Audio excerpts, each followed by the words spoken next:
Vous écoutez Europe 1, il est 9h30. Le journal des médias avec Thomas Joubert. Bonjour Thomas. Bonjour, à la une ce matin, un animateur d'M6 empêché par sa chaîne de participer à Face à France. Hier soir sur Énergie 12, une procédure de licenciement lancée contre Philippe Verdier, le monsieur météo de France 2.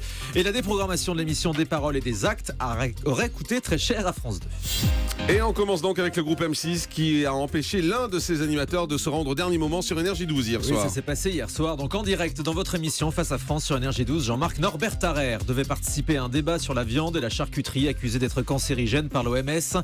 M6 avait confirmé la venue de son animateur, mais la chaîne a finalement décidé de planter l'émission en dernière minute en refusant à Norbert d'y participer.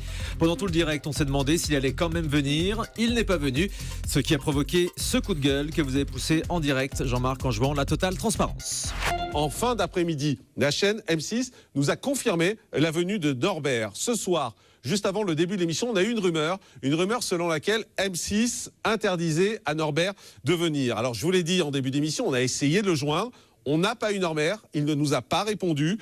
Et depuis, on échange avec M6. Et on a fini du côté d'M6 et on va jouer la transparence totale ce soir, comme on le fait dans cette émission, puisqu'on est en direct.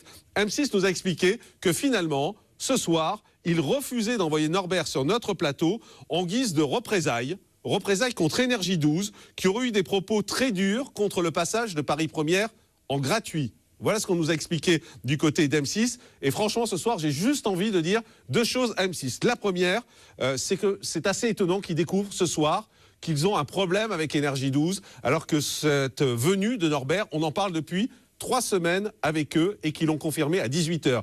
Donc, à mon avis, ils sont très mal organisés du côté d'M6. Ils ont un vrai problème. Deuxièmement, M6, vos histoires, on s'en fout. Voilà. On s'en fout royalement. On a invité Norbert. C'est insupportable d'annuler un invité dans une émission en direct 3 heures avant ce direct et de nous laisser dans le flou. C'est un mépris insupportable. En télé, on donne sa parole et on la respecte. On fonctionne sur la confiance et on a toujours travaillé comme ça avec M6. Ce soir, M6, vous méprisez non seulement les téléspectateurs d'Énergie 12, mais également vos téléspectateurs qui sont venus pour voir Norbert Tarrer. Donc franchement, ce que vous faites ce soir, c'est minable. Voilà, tout est dit, rien à ajouter. On passe à France 2 qui lance une procédure de licenciement contre Philippe Verdier, le présentateur météo de France 2. Le journaliste a été convoqué par sa direction la semaine dernière suite à la publication de son livre Climat Investigation. Il s'agissait bien d'un entretien préalable à un licenciement. Selon nos informations, Philippe Verdier a bien été mis à pied. Il est interdit d'antenne et même interdit de venir dans les locaux de France Télévisions. La direction lui reproche ses prises de position contre la COP21 dans son livre et plus généralement ses interrogations sur le réchauffement climatique. Et puis un autre présentateur météo de France Télé a également été convoqué par sa direction, ça s'appelle Temps d'orage. Il s'agit de Jean-Marc Swamy, avis de tempête carrément sur le présentateur météo de France 3. Cette fois, selon le site Pure Média, il était convoqué hier pour un rappel à l'ordre après des tweets publiés contre Laurent Ruquier. Jean-Marc Swamy avait reproché à l'animateur dont n'est pas couché de donner la parole à Nadine Morano.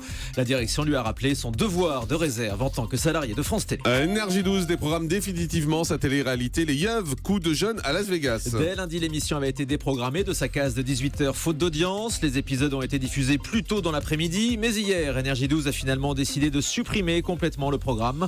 La suite des épisodes ne sera pas diffusée à l'antenne, aucune diffusion prévue non plus sur Internet. Et puis une famille formidable revient sur TF1 et France 2, lance la version française de Broadchurch. Oui, ce sont 2 événements en matière de fiction la semaine du 16 novembre. TF1 donc tout d'abord diffusera la 12e saison inédite d'une famille formidable à partir du lundi 16 avec Annie Dupéret et Bernard Lecoq.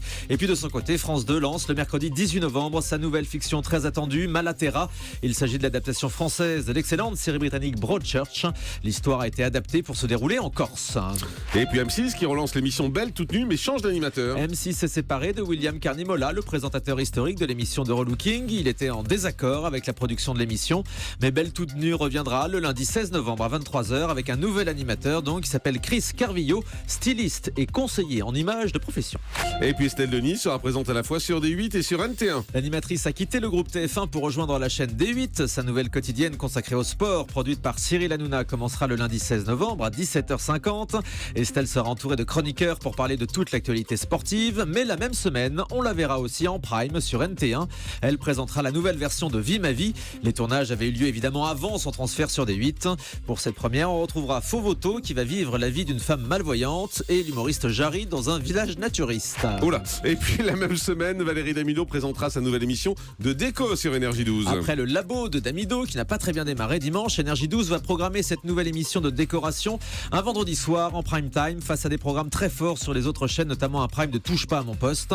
Cette émission de décoration s'appelle Mission Plus-Value. Valérie Damido viendra en aide à des particuliers qui n'arrivent pas à vendre leurs biens pour refaire donc leur déco. Merci beaucoup. On termine avec le chiffre du jour. Allez, c'est un allons-y. chiffre important, 400 000 euros. Ce serait le coût de l'annulation de Des paroles et des actes la semaine dernière sur France 2 avec Marine Le Pen. Plutôt sans Marine Le Pen. Selon Le Figaro, cette somme de 400 000 euros correspond à la location du studio, de tous les moyens techniques, sans oublier le coût de diffusion du programme de substitution. C'était la série Rizzoli and Nile. Qui n'a pas marché du tout, qui a fait 5% de part de marché. Merci beaucoup.